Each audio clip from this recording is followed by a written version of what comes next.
The Augusta Westland scandal is now moving closer to the Gandhi family. In a fresh charge, the BJP MP Kirit Somaiya implied a strong link between Augusta middleman as well as Rahul Gandhi's close aide Kanishka Singh. This has led to a fresh war of words between the Congress and the BJP. While the Congress Vice President said that the BJP is targeting him, rivals hit back, saying that Gandhi likes to play victim. Let's get you some of those heated exchanges. I'm always being targeted. I'm happy to be targeted. अब भ्रष्टाचार की ये परतें उनके परिवार के आसपास पहुंचती हैं, कभी वाड्रा के पास, कभी और के पास, तो हम क्या कर सकते हैं? बार बार कोई भी चीज विषय को लेकर राहुल जी पर टारगेट किया जाता है और राहुल जी एक निडर नेता हैं और उन्होंने अच्छा कहा कि साहब मैं इसका स्वागत करता हूं।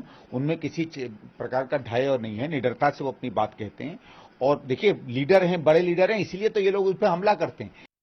Let's in fact take it right across to Gauri Dwivedi, who's joining us right from the parliament. And Gauri, the intention is definitely to keep the heat on the Congress, isn't it?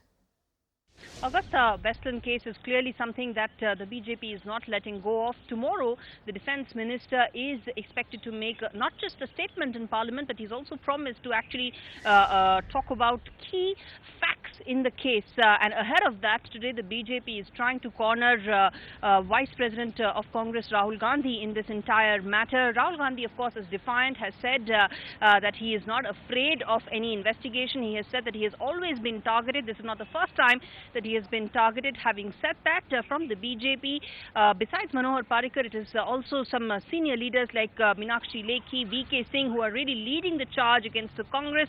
Remains to be seen what are the kind of fireworks that will actually take place tomorrow when Defence Minister will make some key statements in this ongoing investigation. Find us on Facebook at facebook.com/ETNow and don't forget to click the like button. You can also follow us on Twitter at ETNowLive. To stay updated with all our programming, hit the subscribe button on our YouTube channel by logging on to youtube.com/user/ETNow.